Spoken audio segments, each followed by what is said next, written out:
సుమన్ టీవీలో మీ business promotions కోసం ఈ కింది నెంబర్ను సంప్రదించగలరు.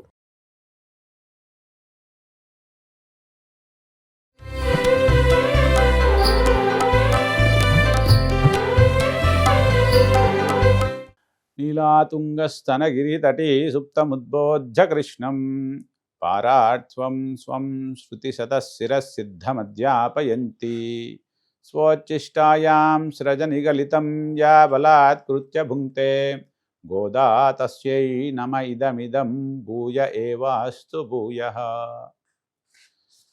ప్రియ భగవద్భక్తులారా, ఈరోజు మనము ఆచరిస్తున్నటువంటి ఈ యొక్క ధనుర్మాస ఉత్సవంలో 17వ రోజు. నిన్నటి రోజు స్వామివారి యొక్క నందగోప భవనానికి చేరి అక్కడ ఉన్నటువంటి ద్వారపాలకులను ప్రసన్నం చేసుకుని మేల్కొలిపి ఆ యొక్క నందగోపుని యొక్క భవనంలోకి ప్రవేశించారు ఆండాళ్ తల్లి. మరి ఇప్పుడు ఆ లోనున్నటువంటి స్వామిని ఏ విధంగా మేల్కొల్పుతుంది, ఆ క్రమంలో మరి ఈరోజు ఎవరినైతే మేల్కొల్పుతుందో ఆ విశేషాలన్నీ కూడా తెలుసుకుందాం. తెలుసుకునే ముందు పాశురాన్ని అనుసంధానం చేసుకుందాం. ఆండాళ్ తిరువడిగలే శరణం. అంబరమే తన్నీరే సోరే అరం செய்யும் எம்பெருமான் நந்தகோபாலா எழுந்திராய் கொம்பனார்க்கெல்லாம் கொழுந்தே குலவிளக்கே எம்பெருமாட்டி யசோதாய் அறிவுராய் அம்பர மூடருத்து ஓங்கி உலகளந்த உம்பர் கோமானே உறங்காதெழுந்திராய் செம்பொர் கடலடி செல்வா பலதேவா உன்பையும் நீயும் உறங்கு ఏలోరెంబావాయ్. ఆండాళ్ తిరువడిగలే శరణం. అమ్మ నందగోప భవనంలోకి చేర్చింది. అక్కడ కనిపిస్తూ ఉన్నారు. ఇప్పుడు ఎవరిని మేలుకొల్పాలి అంటే స్వామి భగవంతుడు మంత్ర ఆధీనములో ఉంటాడు. మంత్రము ఆచార్యుని యొక్క ఆధీనంలో ఉంటుంది. ఇదంతా కూడా వేదాంత రహస్యం. మరి ఇలా చెప్తే అర్థం కాదని చెప్పేసి నందగోపుడు అనేటువంటి వాడు ఆచార్యుడు.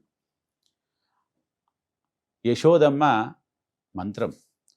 అలాగా నందగోపుని యొక్క ఆధీనంలో ఉన్నటువంటి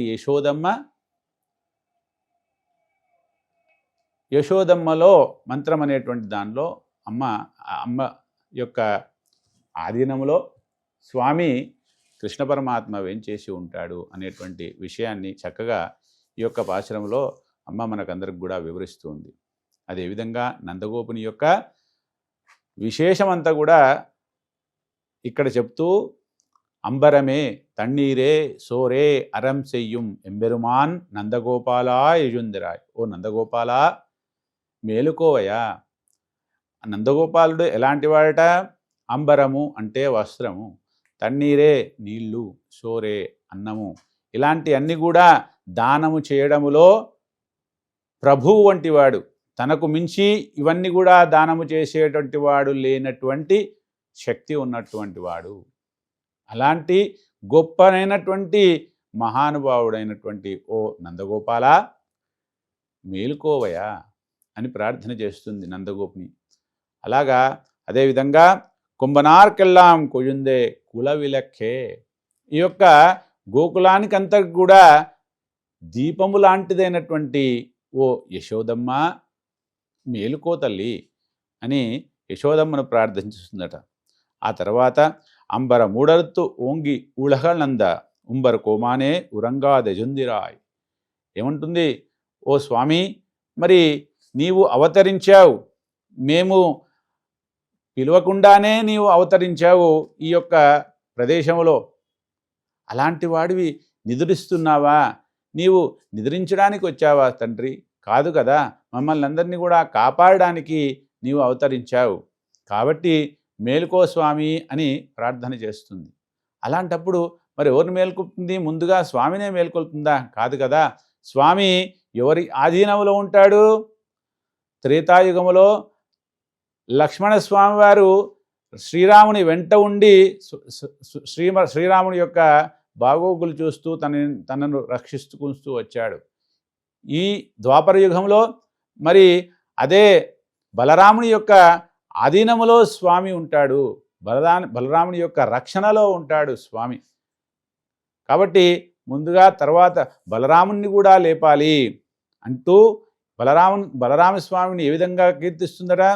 చక్కనైనటువంటి బంగారంతో చేయించబడినటువంటి కడియం, దానికి కాలికి ఆయనకి ఎప్పుడు కూడా ఒక చక్కనైనటువంటి ఆభరణం ఉంటుందట. దాన్ని స్మరిస్తూ చక్కనైనటువంటి బంగారపు తొడుగున్నటువంటి ఆ కడియం తొడుక్కున్నటువంటి ధరించినటువంటి ఓ బలదేవా, మేలుకో స్వామి, మీరు ఇక్కడ శయనించడానికి రాలేదు, అవతరించలేదు ఈ పృథివీ మీద. మమ్మల్ని అందరినీ కూడా కాపాడడానికి మీరిద్దరు కూడా మరి వెంచేసి ఉన్నారు. కాబట్టి మేలుకో అని ప్రార్థన చేస్తుందట. అలాంటప్పుడు ఆ యొక్క స్వామిని కొంబనార్ ఉంబర్ కోమానే ఉరంగాదెంద్ర శంబర్ కడలది తెలవా బలదేవా ఉంబియుం ఇరంగే లోరెంబావాయ్, మీరు ఇక్కడ శయనించడానికి రాలేదు స్వామి, మమ్మల్ని కాపాడడానికి వచ్చారు. కాబట్టి మీరు మేల్కొనండి అని బలదేవుని కూడా బలరాముని కూడా ప్రార్థన చేస్తుందమ్మ. అలాంటప్పుడు మరి ఆ బలరాముడు మేల్కొని చెప్తూ ఉన్నాడు, అరే మీరు తెల్లవారుగా వచ్చారరా, కానీ శ్రీకృష్ణ పరమాత్మ ఇక్కడ లేరరా అని ఒక రహస్యం చెప్పాడు. మరి ఎక్కడున్నాడు? ఆ నీలాభవనంలో ఉన్నాడు. కాబట్టి మీరందరూ కూడా అక్కడికి చేరుకుని అక్కడ ప్రార్థన చేయండి, స్వామి మేలుకుంటాడు అంటూ ఈరోజు చక్కనైనటువంటి రహస్యాన్ని చెప్పాడట బలరాముడు. అలా ఆ యొక్క మళ్ళీ రేపు ఏ విధంగా అమ్మ యొక్క భవనానికి వెళ్ళి అమ్మను మేలుకొల్పుతారో ఆ విశేషాలన్నీ కూడా చూస్తూ తెలుసుకుంటూ ఈ యొక్క వ్రతాన్ని మనమందరం కూడా ఆచరిస్తూ ఆ దేవదేవుడైనటువంటి శ్రీకృష్ణ పరమాత్మ యొక్క అనుగ్రహాన్ని పొందే ప్రయత్నం చేద్దాం. జై శ్రీమన్నారాయణ. ఆండాల్ తిరువడిగలే శరణం.